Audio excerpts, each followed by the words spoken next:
प्रकृतेः क्रियमाणानि गुणैः कर्माणि सर्वशः अहङ्कारविमूढात्मा कर्ताहमिति मन्यते। तत्त्ववित्तु महाबाहो गुणकर्मविभागयोः गुणागुणेषु वर्तन्ते इति मत्वा न सज्जते। प्रकृतेर्गुणसम्मूढाः सज्जन्ते गुणकर्मसु तान् कृत्स्नविदो मन्दान् कृत्स्नविन्न विचालयेत्।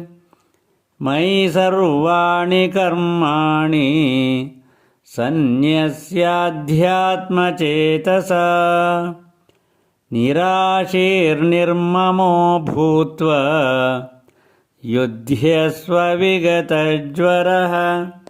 हरिः ओम्।